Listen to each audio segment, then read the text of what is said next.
Olá pessoal, graça e paz do Senhor Jesus seja com todos nós. Uma ótima segunda-feira para todos. Hoje é dia 16 de outubro de 2023. Seja muito bem-vindo ao nosso Imersão Bíblica, devocional diário de estudo das Sagradas Escrituras. E nesta segunda-feira nós vamos dar sequência aí ao nosso devocional no livro de Gênesis. Hoje, Gênesis capítulo 45, com o tema O Renascido. A gente já falou sobre o substituto, já falamos sobre o responsável e hoje a gente vai falar então do renascido. E claro, o renascido aqui é José, porque para o seu pai ele estava morto, mas também o renascido é para cada um de nós, porque também todos os crentes experimentam um novo nascimento em Cristo Jesus.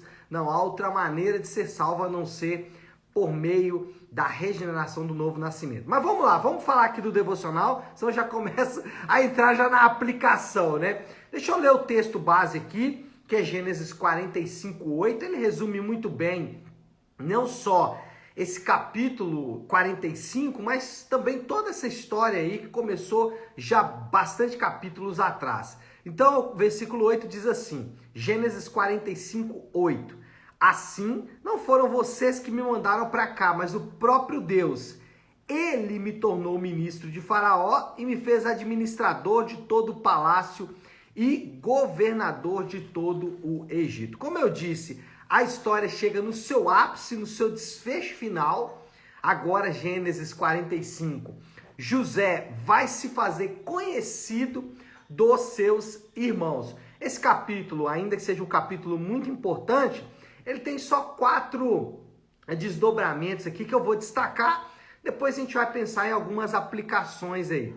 Então a primeira coisa que acontece ali é José já não mais conseguindo se conter. Se a gente lembrar do capítulo 45, Judá, ele faz ali um discurso muito forte mesmo. E ao final desse discurso, que é realmente muito forte de Judá, muito impressionante, José, já não conseguindo mais conter as lágrimas, começa a chorar diante dos seus irmãos e pede a todos os seus ajudantes, todos os egípcios, que saiam, que deixem ele ali sozinho. E ao ficar sozinho com seus irmãos, ele então se revela, mostra sua identidade. É claro que, vendo o poder desse homem, vendo tudo que esse homem tinha em suas mãos em relação ao poder militar, político, bélico, tudo mais, os irmãos ficam temerosos, né? Eles pensam, agora José vai se vingar da gente, né? José vai ir à forra, e eles ficam realmente chocados com a imagem, com a notícia de que José está vivo, e não só vivo, né? José está vivo e agora ele é o governador do Egito. Isso traz um pânico, um choque para aqueles seus irmãos. Eles ficam mesmo sem palavras, eles não têm o que falar. E praticamente aqui, todo o início do capítulo 45 é para destacar isso. Do versículo 4 ao versículo 8, inclusive o versículo que lemos, José faz um discurso assim muito saudável e que é base, inclusive, para a gente pensar na providência de Deus. A gente vai falar sobre isso daqui a pouquinho na aplicação. Então esse é o grande primeiro ato, a revelação de que José está vivo, e não só vivo, a revelação de que José foi preservado por Deus nas suas andanças pela terra. O segundo ato ali é os egípcios. Eles percebem que algo está acontecendo ali, mesmo José mandando eles saírem, mandando eles irem embora, mas a conversa ali foi tão emocionante, foi tão impressionante, e eles não conseguiram conter as suas emoções ali, José e seus irmãos, que os egípcios percebem que algo está acontecendo, que algo aconteceu ali naquela situação entre José e aqueles homens.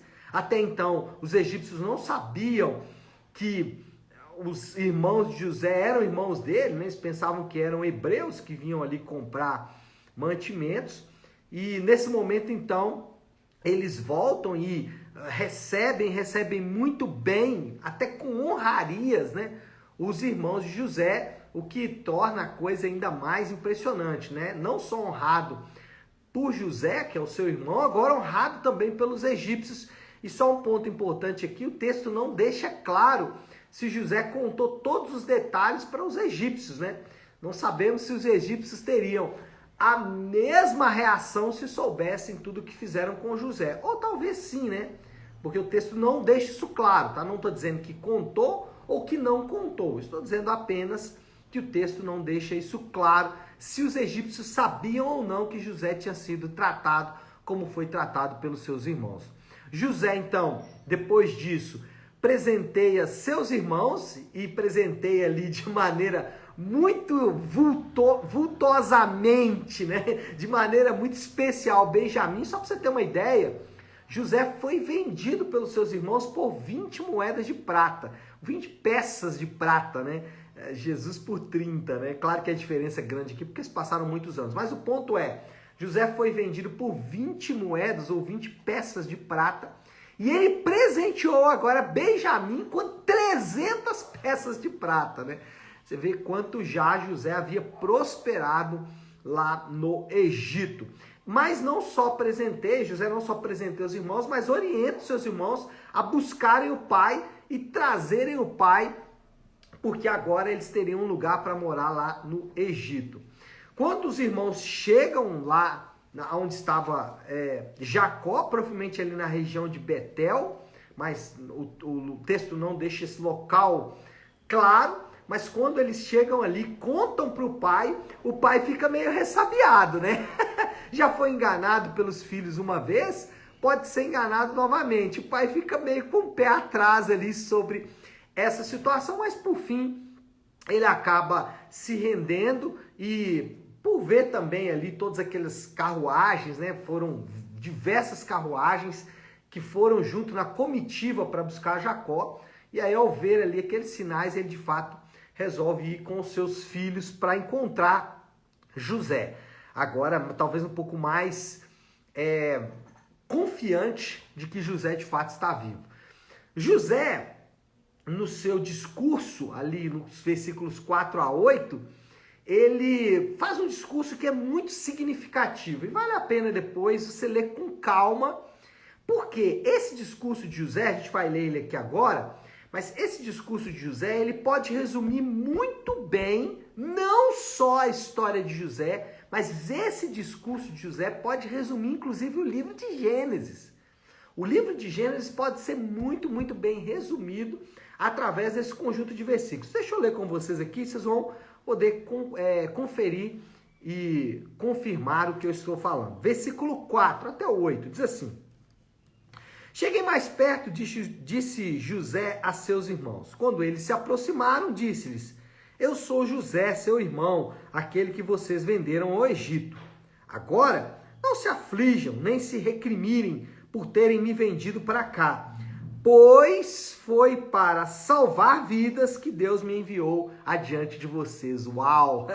Que texto lindo, né? Se Jesus tivesse dito, também seria muito bem dito, né? Mas vamos lá, versículo 6. Já houve 2 anos de fome na terra, e nos próximos 5 anos não haverá cultivo nem colheita. Mas Deus me enviou à frente de vocês para lhes preservar um remanescente nessa terra, para salvar-lhes a vida com grande livramento. Assim, versículo 8, né? Não foram vocês que me mandaram para cá, mas sim o próprio Deus. Essas são palavras do José, né? Mas sim o próprio Deus. Ele me tornou ministro do faraó e me fez administrador de todo o palácio e governador de todo o Egito. É uma fala muito significativa, como eu disse, de José, mostrando aqui duas coisas, duas implicações que a gente vai ver nesse discurso aqui de José. Primeira implicação é uma implicação de cunho pessoal, de aspecto pessoal. Deus pode transformar circunstâncias trágicas em oportunidades de desenvolver os seus propósitos. No caso de José, ele fala que não só Deus usou a oportunidade, mas José diz que Deus o enviou para lá. Ou seja, que o próprio Deus estava por trás da situação trágica. Para quem está lendo o livro de Gênesis, isso não é novidade. Deus está por trás de situações trágicas. Lembra lá do caso da fome que nós falamos aqui? No próprio cenário de José, o texto diz que o próprio Deus traria 7 anos de fome, ou seja, uma crise humanitária vindo da mão do próprio Deus. Aqui José está dizendo que o próprio Deus estava envolvido na ida de José para lá, ou seja, na sua venda como escravo, depois nas suas situações na casa de Potifar, a acusação falsa da mulher da casa de Potifar, depois na prisão onde ele foi esquecido, depois de beneficiar uma pessoa e anos depois acabou lembrado, mas inicialmente ele foi esquecido. Então, ou seja, o que ele está dizendo é o seguinte, gente, circunstâncias trágicas podem ser oportunidades do desenvolvimento dos propósitos de Deus. E isso aqui tem uma aplicação para mim, para você, muito severa, porque por vezes a gente não pensa nisso. Por vezes a gente não pensa, olha só o que eu vou dizer que é sério, por vezes a gente não pensa em situações trágicas como a mão de Deus sobre a nossa vida e também não pensamos que Deus não nos dá coisas boas porque Ele não quer que nós nos envolvemos com essas coisas boas. A gente não pensa nisso, a gente continua insistindo, né? A gente confunde perseverança com teimosia. E às vezes a gente confunde também situações difíceis com ações, por exemplo, de Satanás. E nem sempre são. Eu não estou dizendo que Satanás não tem os seus ardis, e eu não estou dizendo que toda oportunidade ruim, ou toda coisa ruim, ou toda situação trágica, vem da mão de Deus. Eu estou dizendo que Deus pode, de fato, usar isso. Na verdade, eu estou dizendo que mesmo essas situações, elas podem estar, ou devem estar, a gente deve pensar nelas como oportunidades de Deus desenvolver os seus propósitos.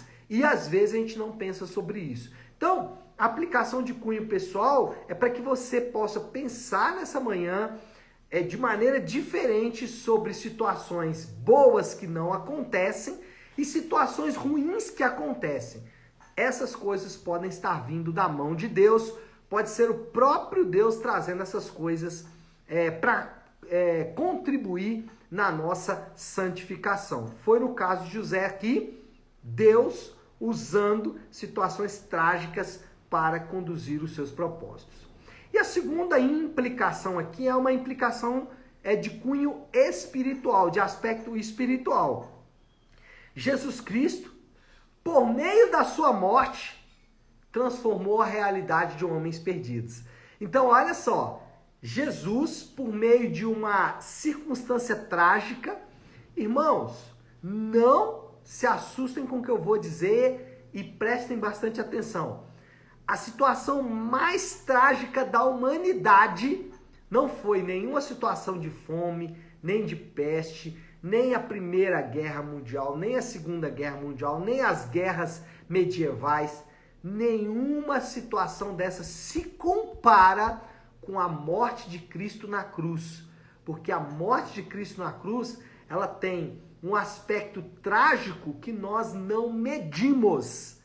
Então Deus, ele usou a morte de Cristo na cruz para transformar a vida, a realidade de homens perdidos, dos quais, vou parafrasear o apóstolo Paulo aqui, dos quais eu sou o pior dos pecadores. E a gente precisa ter essa compreensão clara que a morte de Jesus, ela é o sustentáculo do nosso renascimento. A gente não pode esquecer disso em tempo algum. Então essa é a implicação espiritual desse texto. É uma lembrança de que assim como José, ele foi enviado ao matadouro para salvar os seus irmãos, Jesus, ele também foi mandado à cruz para salvar pecadores perdidos. E essa é a história da Bíblia. Por isso que eu disse que esse texto aqui de Gênesis pode resumir, esse texto aqui do capítulo 45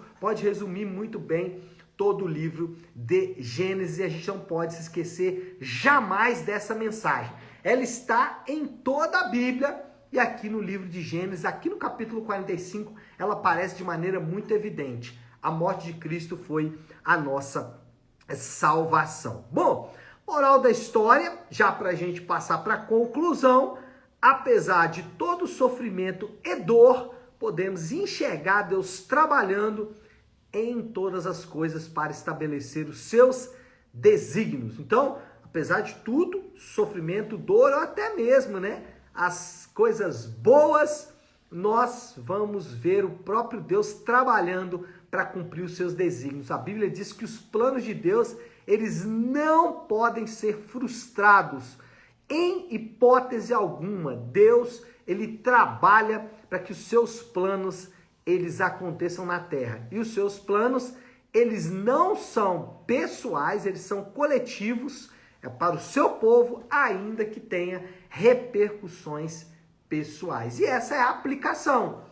O que a gente pode pensar aí como aplicação para tudo isso que eu acabei de dizer para vocês? Penso que a aplicação mais segura e mais direta aqui é reforçar a necessidade de confiar em Deus.